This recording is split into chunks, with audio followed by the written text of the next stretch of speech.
Ok, bonjour à tous, j'espère que vous allez bien. Aujourd'hui, première vidéo de ce style.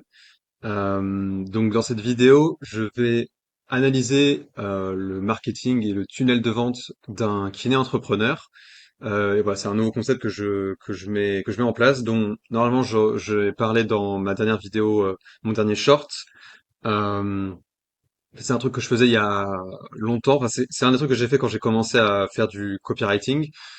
Où j'auditais des kinés, je leur envoyais la vidéo en privé, et là j'ai décidé de faire ça en public, et aujourd'hui je vais faire ça avec Quentin Hindelang je crois, qui est quelqu'un avec qui je suis déjà en contact actuellement, mais c'est un exemple très intéressant, très parlant, parce que ouais, c'est un kiné qui s'est lancé avec la Training Therapy School il y a pas si longtemps que ça, et il a eu des résultats assez exceptionnels. Donc je pense que ça valait le coup de voir ce qu'il fait. Donc en premier disclaimer, premier avertissement, je veux quand même dire que voilà, je vais être critique dans cette vidéo parce que ça fait partie de mon job en tant que marketeur, mais voilà, faut dire que ça marche très bien ce qu'il fait, donc voilà, tout ce que je pense aussi à prendre avec des pincettes, et ça montre aussi que voilà, y a pas besoin de faire tout parfaitement pour avoir quelque chose qui fonctionne. Et la deuxième précision, c'est que de base, moi, je viens du copywriting, donc écrire pour vendre. Là, ce que je vais faire, c'est un peu moins focus copywriting et plus un peu plus dézoomé sur du marketing un peu plus global, où je vais pas m'arrêter sur tous les détails d'un point de vue écriture, parce que c'est pas si important que ça en vrai. C'est pas plus important, notamment à ce niveau-là, on n'est pas encore devoir s'arrêter sur tous les détails. Là, pour l'instant, on veut déjà que le marketing fonctionne, et après, on verra pour le copywriting. Bon, mais bon, vous inquiétez pas, il y aura quand même du copywriting. Et donc c'est parti. Je vais surtout analyser la page du site qui vend un suivi en ligne, mais je vais quand même donner deux trucs que j'ai notés d'un point de vue appel à l'action. Alors déjà, on a en story, on a quelque chose que j'ai noté que ça, c'est une règle qui est assez importante en copie pour le coup. Euh, c'est le fait que on essaye en général d'avoir un seul appel à l'action dans les différents posts, les différentes choses qu'on propose, les différentes pages. On veut que sur chaque page, en général, il y a un seul appel à l'action. Il y a quelques exceptions à ça. Mais en story, je pense qu'on peut en général s'arrêter à un seul appel à l'action. Et souvent, ce que tu fais, je crois que c'est pas vraiment la première fois que je vois ça chez Quentin, c'est que il fait un appel à l'action pour son programme, et après, il y a aussi un appel à l'action pour son accompagnement. Et voilà, c'est un truc en général qu'on évite, hein. Au mieux, c'est mieux quand même de faire ça sur différentes stories. La raison à ça, c'est pour éviter de créer du choix. On essaie de simplifier les choses au max, et si les gens doivent choisir, c'est plus compliqué, et ça, on évite. Voilà. C'est juste une bonne pratique qui, en général, est plutôt bonne à utiliser. L'autre chose, oui, c'est par rapport à l'e-book. Bon, du coup, par rapport au tunnel de vente, on a le Instagram de Quentin, sur lequel c'est là où il est le plus actif, je crois bien. Il y a son site internet, son Linktree, et son Linktree ramène à différentes choses, et notamment un e-book. Et ce que j'ai noté par rapport à l'e-book, bon, déjà faire un e-book, c'est plutôt une bonne idée. C'est une forme de ce qu'on appelle un lead magnet, pour ceux qui connaissent pas. Donc, pour offrir quelque chose de gratuit avec de la valeur, et idéalement attraper des contacts, attraper des mails, attraper des trucs sur lesquels on peut contacter les gens. Là, c'est pas forcément le cas.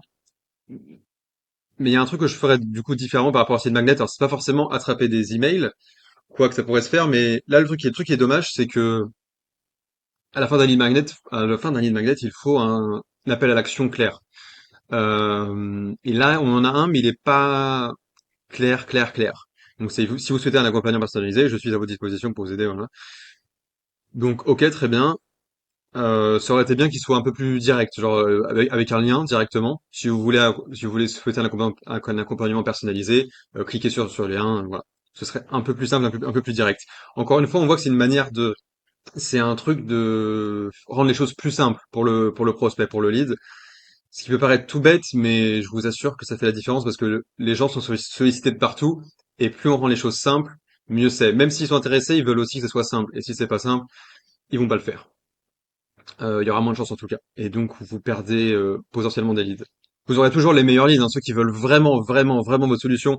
Ils vont la trouver la solution, tu vois, ils vont chercher. Mais il y en a qui sont encore, la plupart des gens d'ailleurs, qui sont pas 100% convaincus directement, ce qui est normal. Et donc pour eux, il faut que ça soit le plus simple et le plus clair possible. Voilà pour ça. Et on va en venir au site, le site web, la page principale qui vend son produit de suivi, j'allais dire son produit phare, mais je pense que son programme c'est aussi un produit qui est important pour lui. Euh, ok. Donc là la page de vente c'est voilà c'est un peu mon ma spécialité on va dire. Donc j'ai noté pas mal de trucs par rapport à ça. Euh, le le conseil, la remarque générale sur cette page de vente, qui est un truc assez classique, c'est que c'est trop focus sur toi, et sur la solution que tu proposes, et pas assez sur le prospect, sur la personne qui lit cette page de vente. Faut savoir que ça dépend à quel point tu veux parler de toi ou plus du prospect. Ça dépend où en est le prospect dans son cheminement à l'intérieur de son cerveau. Et là, on est sur quelque chose, sur une offre que les gens sont pas habitués. Ils sont pas habitués en général à acheter des suivis personnalisés comme ça, des suivis en ligne. Et dans ce genre de cas, donc c'est des gens qu'on dit qui sont pas très éduqués sur ce type de produit. Et dans ce genre de cas, du coup, il faut introduire la chose pas directement. Donc éviter de mettre directement suivi personnalisé à distance directement. Parce que les gens, voilà, quand ils voient ça, c'est pas forcément un truc qui les attire. Pour nous, ça paraît un peu évident parce qu'on baigne là-dedans, et la plupart des gens, ils savent pas ce que c'est. Donc la headline, la headline, c'est ce qu'on voit là, c'est le gros titre, c'est la partie la plus importante de ta page. Et là, du coup, ça décrit qui tu es. Ce qu'il faudrait faire là plutôt, c'est une sorte de promesse qui serait plus dirigée vers tes prospects. Euh, les promesses classiques, c'est genre débarrasse-toi de tes douleurs en faisant ci, en X temps, voilà, quelque chose comme ça qui permet de rendre le truc un peu plus concret et palpable. Voilà. Euh, voilà pour ça. Et après, il y a un autre petit souci, c'est qu'il y a deux boutons. Et bon, bah ça rejoint ce que j'ai dit avant. On évite d'avoir plusieurs appels à l'action et donc aussi plusieurs boutons. Surtout que j'ai cliqué sur les boutons et en fait, ça amène à la même chose. Donc voilà, ça n'a pas trop d'intérêt. Ok. Ensuite, alors là, je vais en venir un peu à la structure de la page. Je pense que vous me voyez venir. On commence pas par le qui suis-je, du coup. Ça, c'est plus un truc qui vient vers la fin. Le qui suis-je, c'est plus vers la fin. Et là, on voudrait commencer, c'est en parlant du prospect, notamment de ses problèmes, par exemple. Et c'est un peu ce que tu fais juste ici. Il y a ça qui dérange un peu. J'ai pas envie de le bouger. Voilà, comme ça. Donc, oui, c'est un peu ce que tu fais ici. Mais voilà, au final, ta partie problème, elle fait juste ça. C'est juste ça. Après, tu parles directement un peu de ta solution, voilà.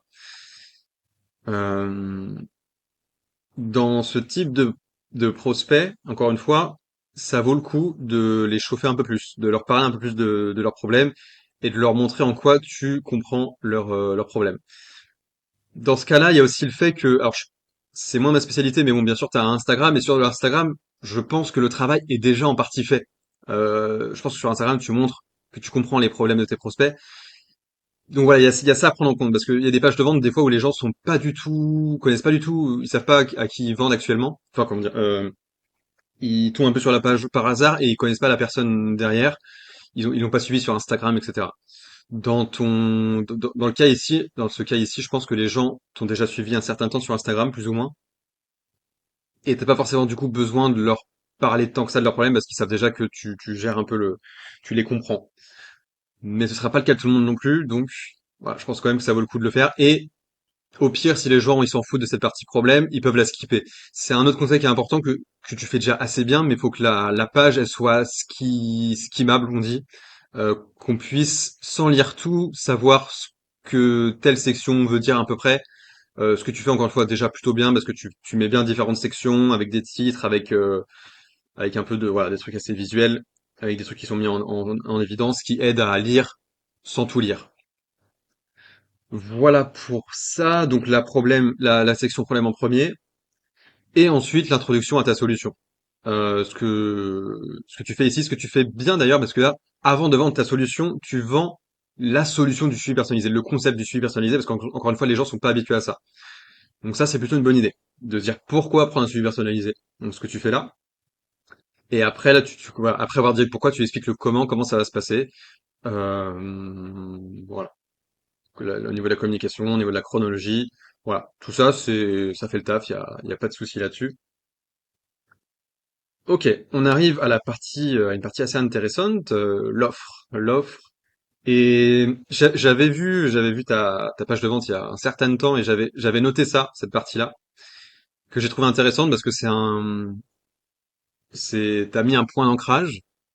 Un point d'ancrage, c'est dire que normalement tu devrais payer X pour ça, mais moi je te le fais à Y et c'est en général beaucoup moins cher. Donc c'est un concept connu en marketing, mais que j'avais pas vu utilisé dans ce contexte-là.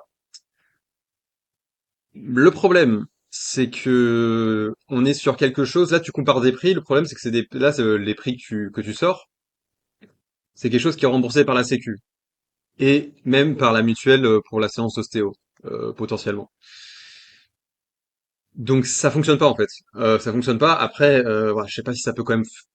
Voilà, bon, je veux dire, si les gens réfléchissent pas, ça peut peut-être marcher. Hmm, mais moi, c'est pas quelque chose que j'utiliserais. Je trouve que c'est un peu trop bancal. Je trouve que c'est un peu trop bancal.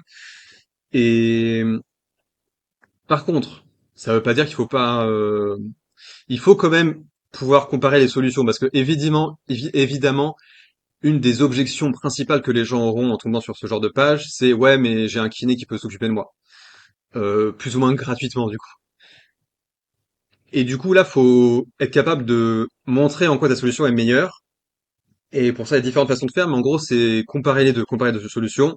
Et il y a des trucs assez classiques, type tableau comparatif, où tu dis ce que fait ta solution et du coup ce que ne propose pas la solution que les gens la solution traditionnelle via un kiné conventionné.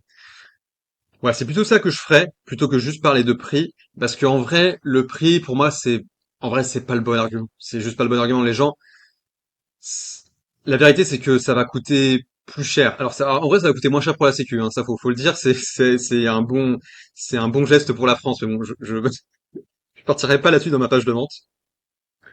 Mais en vrai, voilà, le prix, c'est pas un avantage qu'on propose en vrai avec ces suivis. Les gens, ils payent pour de la qualité. Voilà. Donc, pour moi, c'est un peu à côté de la plaque, cette partie-là. Mais je salue quand même l'effort là-dessus parce que c'était quand même, ça partait quand même d'une technique qui en général marche plutôt bien. Mais ici, qui n'est pas pertinente. Tu sais, c'est un peu comme en kiné où il y a plein de techniques et il y a souvent des techniques qui sont connues et qui marchent plutôt bien dans la plupart des cas. Mais elle marche pas dans tous les cas, et c'est pour ça qu'on est kiné, c'est pour ce qu'on est entre guillemets expert et que on sait reconnaître quand utiliser telle ou telle technique. Et en marketing, c'est pareil, il y a plein de techniques assez connues, et mais après, faut savoir euh, quelle, quelle technique utiliser dans quel contexte. Et voilà, pour ça, faut prendre encore une fois le contexte et réfléchir un peu juste en disant, ah ouais, cette technique elle est cool, je vais la faire, tu vois. Bon, voilà. Voilà. Ensuite, il y a ça. Euh, Là, il y a deux choix possibles.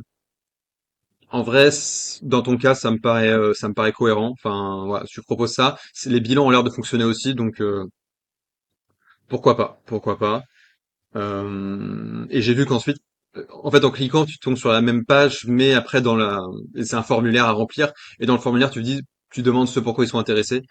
Et voilà. Bon, du coup, ça fait qu'il y a deux appels à l'action qui au final sont un peu les mêmes. Et voilà, c'est pertinent par rapport à ce que t'offres. T'offres deux choses différentes qui ont l'air d'être pertinentes dans les deux cas. Donc voilà, là, on suit pas exactement les guidelines comme il faudrait, mais en vrai, ça passe, je pense. Ensuite, on arrive au dernier appel à l'action. Et là, je l'amènerai différemment. Euh, Parce que, voilà, là, tu répètes un peu plusieurs fois la même chose pour commencer ton suivi, c'est par ici, et accéder au questionnaire. Et là, tu mets en petit pour maintenir des suivis d'équité, donc de passe illimité. Donc, si tu veux accéder à mon questionnaire, c'est qu'il me reste une dernière place de disponible. Bon, déjà, là, il y a un aspect un peu, encore une fois, un peu bancal par rapport à ton truc. Si tu peux accéder à mon questionnaire, c'est qu'il me reste une dernière place de disponible. il peut te rester plus qu'une place. Alors là, il peut te rester plus qu'une place. Donc là, je suis un peu tatillon, mais au-delà de ça, je trouve que c'est le tout là. Je trouve que c'est pas bien amené. Je dirais plus un truc du style après avoir mis soit avant, soit après, soit même avant l'offre, je dirais. Mais attention, le nombre de places est limité. Donc si t'es intéressé, clique ici pour voir s'il reste encore des places. Ça, c'est un truc c'est plus ou moins ce qu'utilise Training Therapy pour ses suivis en ligne, et ça fonctionne assez bien. Donc, faut pas oublier que sur une page de vente, ce qu'on veut, c'est le clic, tu vois. Et si on met clic ici pour voir s'il reste encore des places, ce qui est cool avec ça, c'est que ça n'engage à rien, tu vois. Et ça, c'est cool. Et ensuite, sur la page de formulaire, tu mets, bah cool, t'as de la chance, il reste encore des places, il reste encore quelques places, enfin, je sais pas. Faut quand même dire qu'il reste pas trop de places non plus, hein, bien sûr. Mais voilà, là, je pense que ça pourrait être, encore une fois, mieux amené, comme je viens de te le dire. Et ça, il reste une dernière place disponible. Voilà, c'est un peu limite. C'est un peu limite, je trouve. Voilà pour ça. Et aussi, un autre conseil, j'enlèverai cette partie-là en bas, si c'est possible, si tu peux le faire. Parce qu'encore une fois, on veut limiter le nombre d'appels à l'action. Et là, finalement, c'est des appels à l'action un petit peu où tu peux cliquer là-dessus, quoi. Donc ça, c'est pas forcément une bonne idée sur une page de vente comme celle-ci. Pareil pour le Doctolib, voilà, c'est pas l'endroit pour le mettre, je pense. Donc voilà. Je suis chiant là-dessus, mais ouais, je suis assez intraitable. Bon, ça, bien sûr, c'est ok parce que ça rejoint, voilà, c'est pour ramener aux différentes pages. Donc, enfin, aux différentes parties de la page, donc pourquoi pas. Voilou. J'ai un peu préfet le tour. Voilà, donc j'étais un peu dur là-dessus. Je sais que tu as fait cette page il y a assez longtemps, donc je suis sûr qu'aujourd'hui tu la ferais déjà un petit peu différemment. Et je pense que tu as prévu de la faire différemment. Donc voilà, j'espère que Quentin, ça t'a été utile. Si tu regardes cette vidéo, si tu la regardes pas, c'est pas grave parce que sinon d'autres la regarderont. Et je pense que voilà, pour les autres qui la regarderont, j'espère qu'elle vous a aussi appris des trucs et que vous allez pouvoir les appliquer pour vos business. Si jamais vous faites aussi des suivis en ligne, ce qui est assez commun chez les kinés, même s'il n'y a pas que ça. Pour le formulaire de contact, j'ai rien noté de spécial, ça faisait le taf. Donc voilà, je pense que j'ai fait le tour. C'était la première fois que je faisais ça. Comme vous pouvez le voir, c'est très différent de ce que je propose via les shorts, où là, du coup, s'il n'y a pas de montage, c'est assez tranquille. C'est fait exprès. Je sais il y a très peu de monde qui regarderont ces vidéos, parce que ça va intéresser qu'une petite niche. Mais voilà, moi, j'avais besoin voilà, j'ai besoin de ce genre de format, un peu plus cool, où je peux être plus naturel, et aussi je peux aller un peu plus en profondeur et parler de ce qui me passionne. Voilà, sans montage, sans calcul, sans trop de calcul. Bien sûr, j'avais des notes hein, que je regardais à droite, mais sinon, ouais, donc j'ai un peu préparé la vidéo, bien sûr. Mais voilà, c'est le genre de vidéo qui me plaît à faire, donc je vais continuer de faire ça une fois par semaine, je pense, et une vidéo short par semaine en plus, pour qu'on quand même continuer les vidéos, en espérant de tourner un peu viral, comme ça peut arriver de temps en temps. Et voilà. Écoutez, merci de m'avoir écouté. N'hésitez pas à mettre un commentaire si jamais vous avez des questions ou des remarques. Et je vous dis à très vite pour une nouvelle vidéo. Salut!